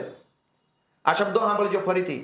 હું એટલે કે નવનીતભાઈ એ ફોર વ્હીલની પાછળ મારી મોટરસાયકલ લઈને એકલો નીકળેલ અને હું આ ફોર વ્હીલની પાછળ મોણપર ગામ જવાના રસ્તે મોણપર ગામના ઈશ્વરભાઈ શિયાળના બ્લોકના કારખાને પહોંચેલ ત્યારે આ સફેદ કલરની ફોર વ્હીલ મારી પાછળથી આગળ આવીને ઊભી રહી. આખું વાક્ય એવું લખ્યું છે કે હું કારની પાછળ ચાલતો હતો અને ઈશ્વરભાઈના કારખાના પાસે કાર પાછળથી આગળ આવી ગઈ. એફઆઈઆરમાં આવું વાક્ય લખ્યું છે. આ તો ખાલી એક મુદ્દો છે, એફઆઈઆર તો બહુ લાંબી છે. પોલીસે અહીંયા ચાલાકી વાપરી લીધી છે, શબ્દની ચાલાકી. કાલ કોર્ટમાં વકીલ કહેશે કે ભાઈ આગળ હતા પાછળ હતા તમને જ ખબર નથી, એનો અર્થ એ છે કે તમે જૂઠું બોલો છો. હવે કોણ આગળ હતું કોણ પાછળ હતું એ કઈ નક્કી નહીં થાય, એનો વિડીયો કઈ નથી. એટલે હું પોતે ઘડી કેમ કહું આગળ હતો ને હું એમ કહું પાછળ હતો તો મારી વાતનો કોઈ ભરોસો કરે નહીં. ફરીથી, જેથી હું ફોર વ્હીલની પાછળ મારી મોટરસાયકલ લઈને એકલો નીકળે, હું આ ફોર વ્હીલની પાછળ મોણપર ગામના જવાના રસ્તે મોણપર ગામના ઈશ્વરભાઈ શિયાળના બ્લોકના કારખાને પહોંચ્યો ત્યારે આ કાર છે એ મારી પાછળથી આવીને આગળ ઊભી રહી ગઈ. લ્યો, પાછળ હતા પોતે અને કાર પાછળ આવી ગઈ. આ શબ્દ ચાલાકી પોલીસે આરોપીઓને ડિસ્કાઉન્ટ આપવા બનાવી છે. ભાઈ આમાં જયરાજ દોષિત છે કે દોષિત નથી એ તો પછીનો વિષય છે. પોલીસે કાર આગળ પાછળ શું કામ કરી નાખી? કાગળ ઉપર આટલી શબ્દ ચાલાકી કરી અને આ કેસને બોધો પાડવાનું કામ ભાજપનો પટ્ટો જેને ગળામાં પહેર્યો છે એને ઓલરેડી કરી નાખ્યું છે. હવે એસઆઈટી ની રચના કરે શું થવાનું, કેબિનેટ મંત્રીને કહેવાથી શું થવાનું, જ્યારે ચોરી તો અહીં કરી નાખી છે, ચોરી પકડાઈ ગઈ છે, હજુ બીજી ચોરી બતાવું કે આગળ એવું લખે છે કે ફોર વ્હીલ માંથી અજાણ્યા ઈસમો જેમાં 2 લાકડા 2 પાઇપ અને ધોકા લઈને ઉતરેલ અને મારવા લાગેલ.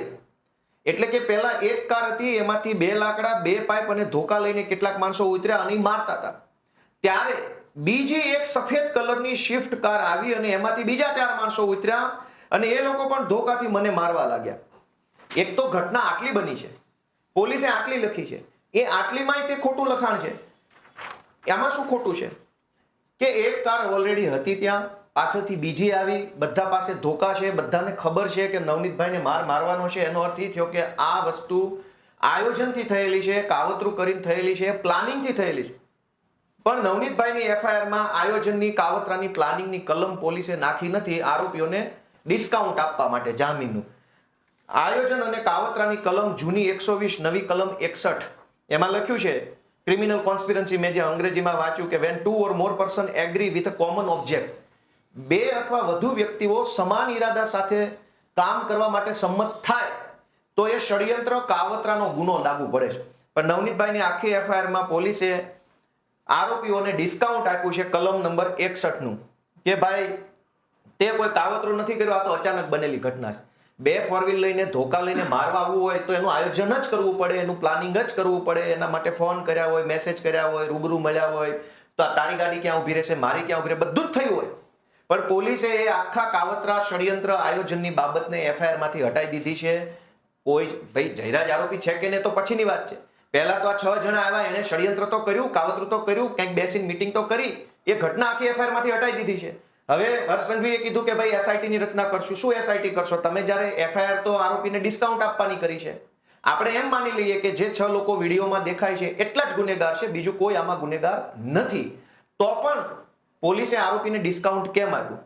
આની અંદર એક તો કાવતરાની કલમ નથી લખી નવનીતભાઈની ઘટનામાં. બીજું, કાયદામાં એક કલમ છે 34 નંબરની જૂની કલમ છે, એની નવી કલમ છે 3 ની પેટા કલમ 5. આ બહુ ઇન્ટરેસ્ટિંગ કલમ છે, આ જાણવા જેવો વિષય છે કે પોલીસ કેવી રીતે દરેક ઘટનામાં ગુનેગારોને ડિસ્કાઉન્ટ આપે છે. અંગ્રેજીમાં હું વાંચું છું કલમ 3 ની પેટા કલમ 5 એટલે કે 3(5) when a criminal act is done by several persons in furtherance of the common intention of all, each of such persons is liable for that act in the same manner as if it were done by him alone. શુદ્ધ ગુજરાતીમાં સૌનો સમાન ઈરાદો. કાયદામાં બે બાબત છે. ગોપાલભાઈ છે એ રમેશભાઈને મારવા જાય છે. કાર લઈને રસ્તામાં નીકળ્યા તો રસ્તામાં એનો ભાઈબંધ સુરેશ ઊભો હતો. તો ગોપાલભાઈ કીધું કે ભાઈ સુરેશ આવીને ગાડીમાં બેસી જાય ને આપણે બે ભાઈ એક ચક્કર મારતા આવીએ. સુરેશને નથી ખબર કે ગોપાલભાઈ મારવા જાય છે. અને ગોપાલભાઈ ત્યાં ગાડી ઊભી રાખીને પેલાને માર્યો. પેલા એફઆઈઆર લખાવી કે ગોપાલ ને સુરેશ બે આવીને મને માર્યો. પણ વાસ્તવિકતા શું હતી કે સુરેશને તો કઈ ખબર જ નથી, એ તો ભૂલથી ગાડીમાં બેસી ગયો પણ બની ગયો આરોપી. તો આ કલમ એવું કહે છે કે એક કરતા વધુ વ્યક્તિઓ ભેગા મળીને પોતાનો સમાન ઈરાદો પાર પાડવા માટે કોઈ કૃત્ય કરે તો એ ગંભીર ગુનો બની જાય છે. કલમ 3 ની પેટા કલમ 5. હવે આ ઘટનામાં 4-5 લોકો બે ગાડી ભરીને મારવા આવ્યા તો બધાને ખબર જ હતી કે મારવા જઈએ છે. બધાનો ઈરાદો મારવાનો હતો, બધાનો ઈરાદો તે પોતાની દમ બતાવવાનો હતો. તો પોલીસે બધાનો એક સમાન ઈરાદો હતો, બધા મારવા જ આવ્યા હતા. કોઈ ભૂલથી નહોતું આવી ગયું, કોઈ અજાણતા નહોતું આવ્યું, બધા ગુનેગારો છે, બધાનો ઈરાદો ખરાબ હતો. ઈ કલમ નવનીતભાઈના કેસમાં લગાવી નથી. કલમ 3 ની પેટા કલમ 5, જૂની કલમ 34. શું કામ? તો કે કોર્ટની અંદર આ કેસ જ્યારે જામીનમાં જાય, સજામાં જાય ત્યારે આરોપીને ડિસ્કાઉન્ટ મળે કે આવું બધું નથી એટલે આરોપી નિર્દોષ છૂટી જાય. અત્યારે ભલે ન્યાય અપાવું, સમાજ ભેગો થયો, મંત્રી સંત્રી આવી ગયા, પણ આવું તો હર્ષસંઘવીને ન ખબર હોય, અથવા એને ખબર હોય પણ એ કહેશે નહીં. સમાજના કદાવર આગેવાનોને છેતરે છે ભાજપની સરકાર કે તમારી પોલીસે આરોપીને ડિસ્કાઉન્ટ આપ્યું છે. ષડયંત્રની કાવતરાની કલમ નથી લખી, એ ઘટના આખી ચુકાવી દીધી છે. તમામનો ઈરાદો સમાન હતો, નવનીતભાઈને મારવાનો, એ કલમ પણ નથી લખી. બીજું, કાયદામાં એક કલમ છે સહ આરોપીની, મેં તમને હમણાં સમજાવ્યું કે છુપો આરોપી કે જે ઘટના સ્થળે ન હોય અને એક સહ આરોપી ઘટના સ્થળે હાજર હોય, ત્યાં પોતે ઊભો હોય, મારતો હોય, કેમેરાથી વિડીયો ઉતારતો હોય, કંઈ પણ કરતો હોઈ શકે. કલમ 54 છે. આ આખામાં ક્યાંય કલમ 54 લગાવેલી નથી. શું કામ? આરોપીને ડિસ્કાઉન્ટ આપવામાં આવ્યું છે ભાજપ સરકાર તરફથી. હવે સમાજ તો ન્યાયની માંગણી કરે છે, ન્યાય આપો, સમાજ ભેગો થઈ ગયો છે, મંત્રી સંત્રી તંત્રી ભારે કદાવર નેતા આવી ગયા છે, પણ પોલીસે તો આરોપીને ડિસ્કાઉન્ટ આપી દીધું છે. હવે એસઆઈટી ની રચના થઈ, બહુ તો શું થશે? પાયલ ગોટીના કેસમાં એસઆઈટી થઈ, છેલ્લે કઈ ફાંસી થઈ ગઈ, મોરબી કાંડમાં એસઆઈટી થઈ, રાજકોટ અગ્નિકાંડમાં એસઆઈટી થઈ. દરેક ઘટનામાં ભાજપ વાળા ગુનેગારોને, ગુંડા બદમાશોને ડિસ્કાઉન્ટ આપે છે. નવનીતભાઈની ઘટનામાં પણ 3 કલમ ઓછી લગાવી અને આરોપીને પોલીસ તરફથી ડિસ્કાઉન્ટ આપવામાં આવ્યું છે. અને ચોથી આઈટી એક્ટની કલમ લાગી નથી. વિડીયો ઉતાર્યો, એ વિડીયો વાયરલ કર્યો, તો એ તો આઈટી એક્ટની કલમ પ્રમાણે તમે કોઈ પણ વિડીયો વાયરલ કરો, ભાજપનો કોઈ વિડીયો બનાવીને ફેસબુકમાં લગાવો તો સાયબર ક્રાઇમ મુજબ અપરાધ થઈ જાય છે. તો કોઈને મારતો વિડીયો જે છે એ અપરાધ કેમ ન બન્યો? તો પોલીસે આ આખી ઘટનાની અંદર આરોપીઓને ડિસ્કાઉન્ટ આપેલું છે, કાવતરું છુપાવ્યું છે, સમાન ઈરાદો છુપાવ્યો છે, સહ આરોપીની હાજરી છુપાવી છે. એટલે હવે સમાજ એકઠો થયો છે, પણ કઈ ન્યાય બાય હું નથી માનતો, કેમ કે આમાં તો બધું ડિસ્કાઉન્ટ આપી દીધું છે આરોપીને. લાંબા ગાળે આરોપીને આનો ફાયદો થઈ જશે. એનાથી આગળ વધીએ કે પોલીસ અને ભાજપ આ બંને ભેગા મળી અને ગુજરાતની કોઈ પણ ઘટનામાં આરોપીઓને ડિસ્કાઉન્ટ આપવાનું કામ કરે છે. અને મેં તમને પહેલા કીધું કે આરોપીને ડિસ્કાઉન્ટ મળે, પોલીસ તરફથી ફાયદો મળે, પ્રોટેક્શન મળે, સવલત મળે તો આરોપીને ગુનો કરવાનું વધુ મન થાય. 1000 રૂપિયા વાળી વસ્તુ મને 500 મળે તો હું 2 વખત ખરીદી કરીશ. ગુજરાતમાં તમામ ગુંડા, બદમાશ, લુખ્ખા, લફંગાઓને હંમેશા પોલીસ તરફથી અને ભાજપની સરકાર તરફથી ડિસ્કાઉન્ટ આપવામાં આવે છે. ઓછી કલમ લગાવે, નામ ન લખે, એજન્સીનું નામ ન લખે, બીજી ત્રીજી બધી જ રીતે આરોપીના બચાવમાં જ તે કાગળ તૈયાર કરવામાં આવે. પણ પબ્લિકને રીલ બતાવી દેવામાં આવે. પબ્લિક રીલ જોઈને ખુશ છે. રીલ બાબતે પણ મારે તમારું એક વાતનું ધ્યાન દોરવું છે કે કોઈ પોલીસ વાળો કોઈને મારવા તૈયાર નથી, ગુંડા બદમાશોને. કેમ કે કાલ તમે કોઈ ગુંડાને પોલીસ પગમાં 2 ધોકા મારે અને ગુંડો પોલીસ વિરુદ્ધ ફરિયાદ આપે તો હર્ષસંઘવી કયો મેડલ આપી દેશે? આ દરેક ઘટનામાં જે રીલ બને છે એમાં કાયદેસર આરોપીને સમજાવવામાં, શીખવાડવામાં આવ્યું હોય છે કે તું છાનો માનો રીલ બનવા દેજે, અમારી લંગડો ચાલજે, 2 મિનિટની રીલ બની જાય એટલે તુંય છૂટો ને હુંય છૂટો. પોલીસ શું કામ આરોપીને મારે છે? પોલીસની ઉપર આરોપીએ ફરિયાદ કરી અને પોલીસ સસ્પેન્ડ થશે મારવાના ગુનામાં તો કઈ ભાજપની સરકાર મેડલ આપી દેવાની? એટલે આ રીલ છે એ એક પ્રકારનું નાટક છે. કાગળ ઉપર દરેક આરોપીઓને ડિસ્કાઉન્ટ આપવામાં આવે છે, કાગળ ઉપર દરેક આરોપીનો કોર્ટમાં બચાવ થઈ જાય, નિર્દોષ છૂટી જાય, પાસા ન થાય, ગુસ્સીટોક ન થાય, તડીપાર ન થાય, એના માટે પોલીસ પૂરતી કાળજી લઈને એફઆઈઆર લખે છે. તમામ ઝીણી બાબતોમાં પોલીસ મગજ દોડાવે છે કે કયો આંકડો ખોટો લખવું, કઈ ઘટના ખોટી લખવું, કોનું નામ ખોટું લખવાથી આરોપીને ફાયદો થાય. અને પછી આરોપીને ડિસ્કાઉન્ટ આપ્યા પછી પબ્લિકને ખુશ કરવા જૂઠી રીલો બને છે. પબ્લિકો રીલ જોઈને એવું માને છે કે ન્યાય થઈ ગયો, બરાબર છે, આમ થઈ ગયું, તેમ થઈ ગયું. પણ જો રીલ બનાવવાથી ન્યાય થતો હોત તો તમે જુઓ કે ડિસ્કાઉન્ટ આપવાથી શું થાય છે એનું જુઓ. કે જે લોકો ગુનેગારો છે, ગુંડાઓ, બદમાશો, માથાકૂટિયા માણસો છે, એને ખબર છે કે કોઈ માર્યા બાર્યા નથી, આ તો ફાલતુ રીલ બનાવે છે, અંદર તો મજા જ મજા છે. એટલે તમે સૌથી પહેલા ગુજરાતમાં છાપું વાંચો કે ગુજરાતમાં ગુનાખોરી વધી, 1 વર્ષમાં ક્રિમિનલ કેસમાં 3.44 લાખનો વધારો. શું કામ વધારો? આરોપીને ડિસ્કાઉન્ટ મળે છે, મજા આવે છે, ગુનો કરો એમાં ફાયદો છે, પોલીસ સપોર્ટ કરે, ભાજપ સપોર્ટ કરે, જેલ તંત્ર બધા જ સપોર્ટ કરે છે. એટલે ગુજરાતમાં ગુનાઓનું પ્રમાણ વધ્યું છે. આવું ચોખ્ખું છે, 1 વર્ષમાં 3.44 લાખ ગુનેગારો વધ્યા એટલા માટે કે દરેક ગુનેગારો જે ક્રિમિનલ માઇન્ડના માણસો છે એને ડિસ્કાઉન્ટ આપવામાં આવે છે. બીજું જુઓ કે આ સાયબર ક્રાઇમ 2022 કરતા 2023માં 31% વધારો. શું કામ? કેમ કે ડિસ્કાઉન્ટ આપે છે. સાયબર ક્રાઇમમાં જે લોકો પકડાય એની પાસેથી પૈસા લે અને પોલીસ એની ઓછી કલમ લગાડે, હળવી કલમ લગાડે, રિમાન્ડ ન લે અને કેસ રફે દફે કરી નાખે. એટલે જે સાયબર ક્રાઇમ કરનારો માણસ છે એ એક કેસમાં પકડાય પછી એને ખબર પડી જાય કે હવે તો 10 વાર પકડાતો હોય કોઈ ફરક નહીં પડે, આપણે ફલાણા સાહેબારે ઓળખાણ થઈ ગઈ છે, પૈસા લઈને બધું રફે દફે કરી નાખશે. દરેક કેસમાં ગુનેગારોને ડિસ્કાઉન્ટ આપવામાં આવે છે એટલે ગુનાઓ વધતા જાય છે. આ છાપું વાંચો, ડિસ્કાઉન્ટ કેટલું છે. ગુજરાતમાં 100 દિવસમાં 550 દુષ્કર્મ અને છેડતી. પછી નીચે લખ્યું છે કે 2 થી વધારે દુષ્કર્મ થાય છે અને રોજ સરેરાશની 5 થી વધુ અપહરણની ઘટનાઓ બને છે. શું કામ? કે આ દુષ્કર્મ, છેડતી, અપહરણની ફરિયાદ લખાવવા તમે જાઓ તો પોલીસ હંમેશા ગુનેગારની તરફેણમાં વાત કરે કે એફઆઈઆર નહીં લખાય, આ તમે ખોટા છો, અરજી આપી દો, તપાસ કરશું, જોશું, આમ છે તેમ છે, બાના કાઢે અને ગુનેગારોને ડિસ્કાઉન્ટ આપવામાં આવે છે. અને એટલે ગુનેગારોની હિંમત વધી જાય છે. આ સમાચાર ઉપર ફોકસ કરો ભાઈ, અહીંયા ખૂણામાં અહીં શું લખ્યું છે છાપામાં, આ સમાચારમાં આ જોઈ લો. એમાં એવું લખ્યું છે કે સુરતમાં લોકો કામે જતા પહેલા દીકરીઓને ઘરમાં પૂરી અને દરવાજે તાળા મારે છે. આટલી હદે ગુનેગારોને તો જેલમાં પૂરીને તાળા નથી મારવા પડતા.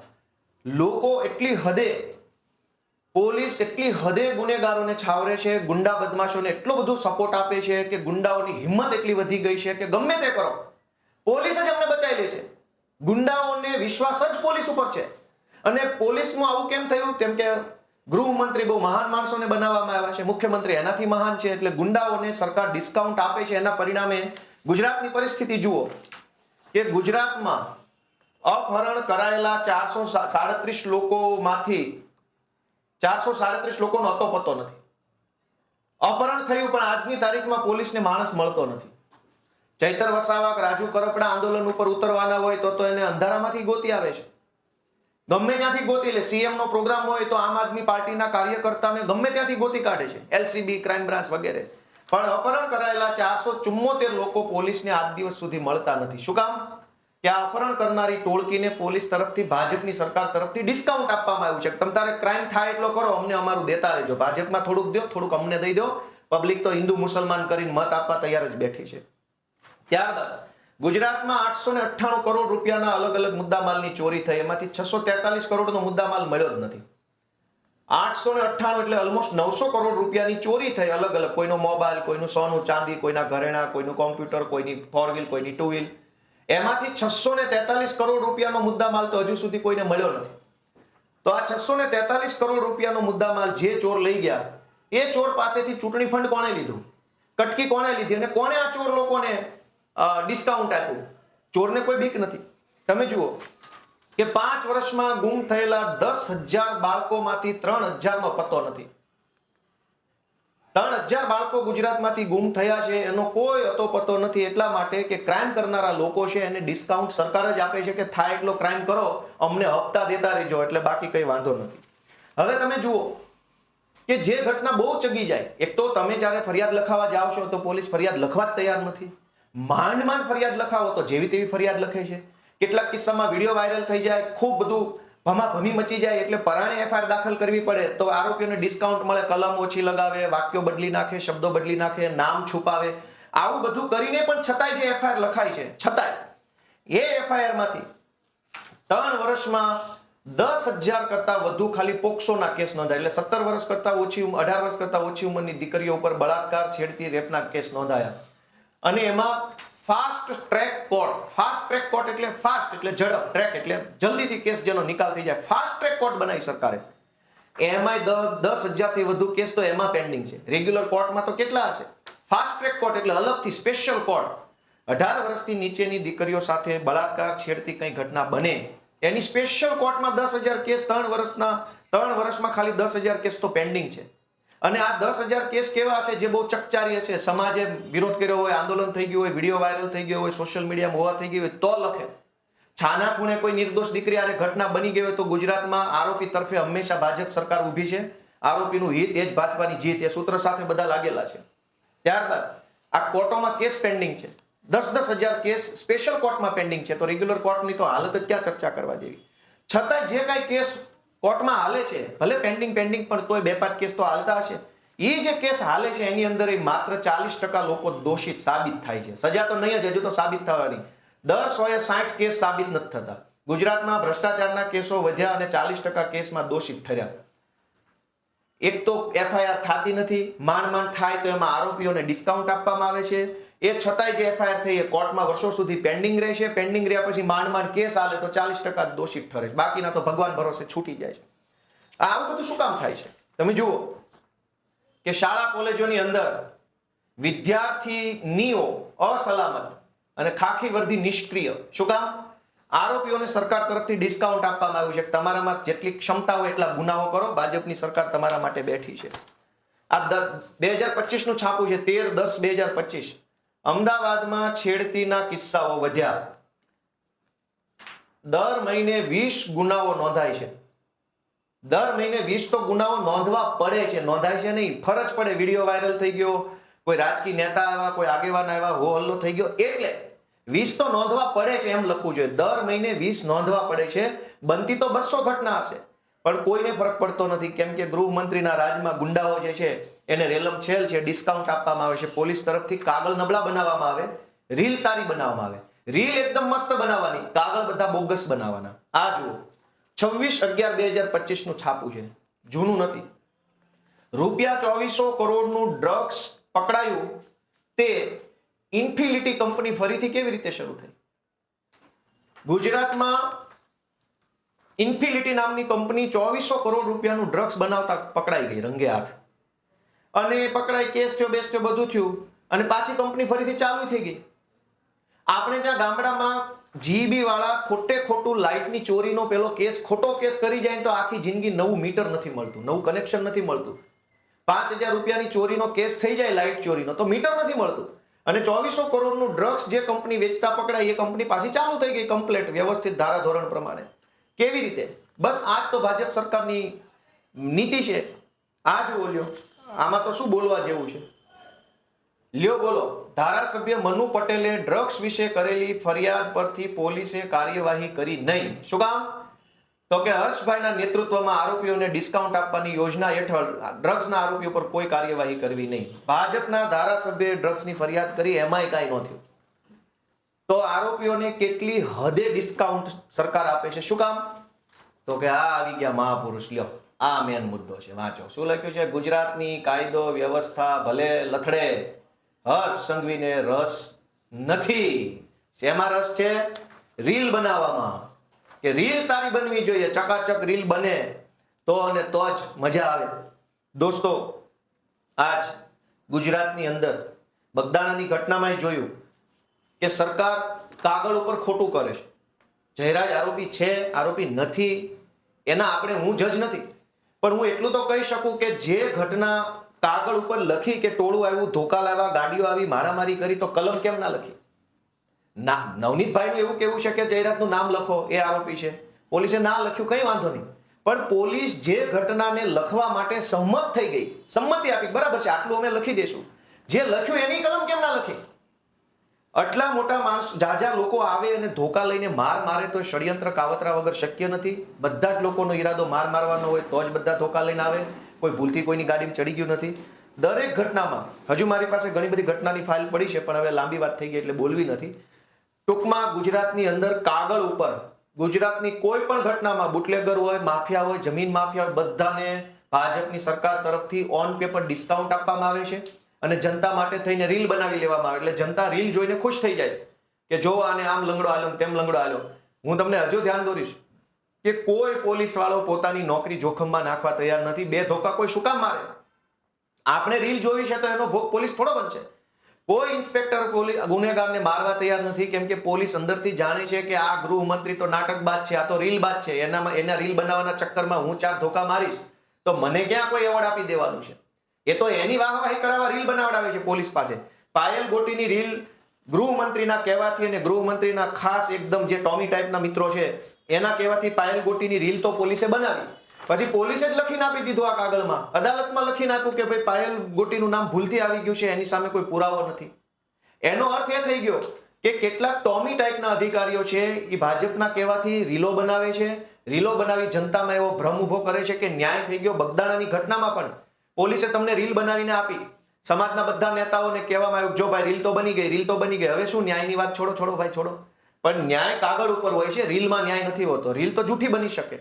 આ કાગળ ઉપર જે ખોટું કરવામાં આવે છે દરેક કેસની અંદર લોકો એને જાગે કે ગુજરાતની કોઈ પણ ઘટનામાં આરોપીઓને ડિસ્કાઉન્ટ આપવામાં આવે છે, આરોપીને બચાવવામાં આવે છે, આરોપીને કોર્ટમાં ફાયદો થાય એવા બોદા બોગસ નબળા કાગળ બનાવવામાં આવે છે અને એ નબળી કામગીરી કર્યા પછી એક સારી રીલ બનાવવામાં આવે છે. અને આ ષડયંત્ર ગુજરાતની જનતા જાગૃત થઈને જાણે તો ઠીક છે, બાકી ગોપાલભાઈનું આમાં કોઈ નુકસાન નથી, આમ આદમી પાર્ટીનું કોઈ નુકસાન નથી. અમે તો અમારો સંઘર્ષ કરીએ છીએ, મહેનત કરીએ છીએ, મજૂરી કરીએ છીએ, પણ જનતા સાથે આ ખોટું થઈ રહ્યું છે. દરેક ઘટનામાં પોલીસ ગુનેગારોને બચાવવા માટે થઈને જ બધું કાગળ બનાવે તો એ કેટલી હદે વ્યાજબી છે. અને દરેક ગુનેગારો એટલે જ તો ફાટ્યા ફરે છે, કેમ કે ગુનેગારની ખબર છે કાકા બેઠા જ છે, બચાવી લેશે, એ મારા વિરુદ્ધ મજબૂત કાગળ નહીં કરે. દરેક આરોપીઓને બચાવવામાં આવે છે. એટલે ગુજરાતમાં તમે જુઓ કે ચૈતર વસાવા, રાજુ કરપડા ઉપર 307 લાગી જાય છે, ગ્લાસ ફેંકવાની 307, પણ નવનીતભાઈને બેફામ મારનારા ઉપર 307 નથી લાગી. પાછી જે રીતે મારતો વિડીયો છે નવનીતભાઈ ઉપર, એ તો એવું જ લાગે છે કે મારી નાખવાની જ વાત છે. નવનીતભાઈને મારી નાખવાની જ કોશિશ ને મારી નાખવા માટે જ મારવામાં આવ્યો છે, એમાં 307 નથી. ચૈતર વસાવાએ ગ્લાસ ફેંક્યો કે ના ફેંક્યો, ધારો કે ફેંક્યો તો ગ્લાસ વાગવાથી કયો માણસ મરી ગયો દેશની અંદર? છતાંય 307માં 2 મહિના ધારાસભ્ય જેલમાં રહ્યા. એનો અર્થ એ થયો કે જે ગુનેગારો છે એને કાગળ ઉપર ડિસ્કાઉન્ટ આપવાનું છે અને જે ભાજપની વિરુદ્ધમાં હશે, રાજુભાઈ કરપડા ઉપર 307 લાગી, જાનથી મારી નાખવાની કોશિશ. હળદરની અંદર માઇકમાં ઉભા 4 વસ્તુ બોલે છે, બીજું શું કર્યું એમણે પથ્થરો માર્યો નથી, ગ્લાસ માર્યો નથી, ધોકો માર્યો નથી, તલવાર મારી નથી, તો પણ 307. નવનીતભાઈને મારી નાખવા માટે થઈને ધોકે મારે, એની ઉપર 307 નથી. અને આ ભાજપની સરકાર આખા સમાજને છેતરે છે. સમાજના આગેવાનો નેતાઓ આવે, ન્યાય આપો, એસઆઈટીની રચના, તપાસ ચાલુ છે, પણ કાગળ ઉપર તમે આ ખોટું કર્યું એનો જવાબ કોણ આપશે? પોલીસે 4 કલમ ઓછી કેમ લગાવી? કોના કહેવાથી ઓછી કલમ લાગી? હવે પાછળથી ઉમેરશો એનો કોઈ ફાયદો નથી. તો આવી રીતે કાગળ ઉપર ગુનેગારોને બચાવવાનું કામ આખા રાજ્યમાં તમામ ઘટનામાં ભાજપ અને ભાજપના કેટલાક ટોમી કરી રહ્યા છે અને પછી પબ્લિકને ઝઘડો કરાવડાવે. અત્યારે બગદાણામાં કાગળ ઉપર ખોટું થયું છે, સોશિયલ મીડિયામાં આ જ્ઞાતિ ઓલી જ્ઞાતિનો ઝઘડો કરાવવાની કોશિશ ભાજપના માણસો કરી રહ્યા છે. આખી જ્ઞાતિને કોઈને કઈ ઝઘડો હોતો નથી, પણ દરેક ઘટનામાં, પાલનપુરની ઘટનામાં પણ એવું થયું, મોરબીની ઘટનામાં પણ એવું થયું, અમરેલીની ઘટનામાં પણ એવું થયું, સિંહોરની ઘટનામાં પણ એવું થયું કે કાગળ ઉપર આરોપીઓને ડિસ્કાઉન્ટ આપી અને પછી 2 જ્ઞાતિને લડાવવા ઝઘડાવવાનું કામ ભાજપના માણસો કરતા હોય છે. આપણે બધા સાવચેત, સલામત અને એલર્ટ રહીએ એવી વિનંતી સાથે હું મારી વાત પૂરી કરું છું. સૌને મારા જય શ્રી કૃષ્ણ, જય ગરવી ગુજરાત.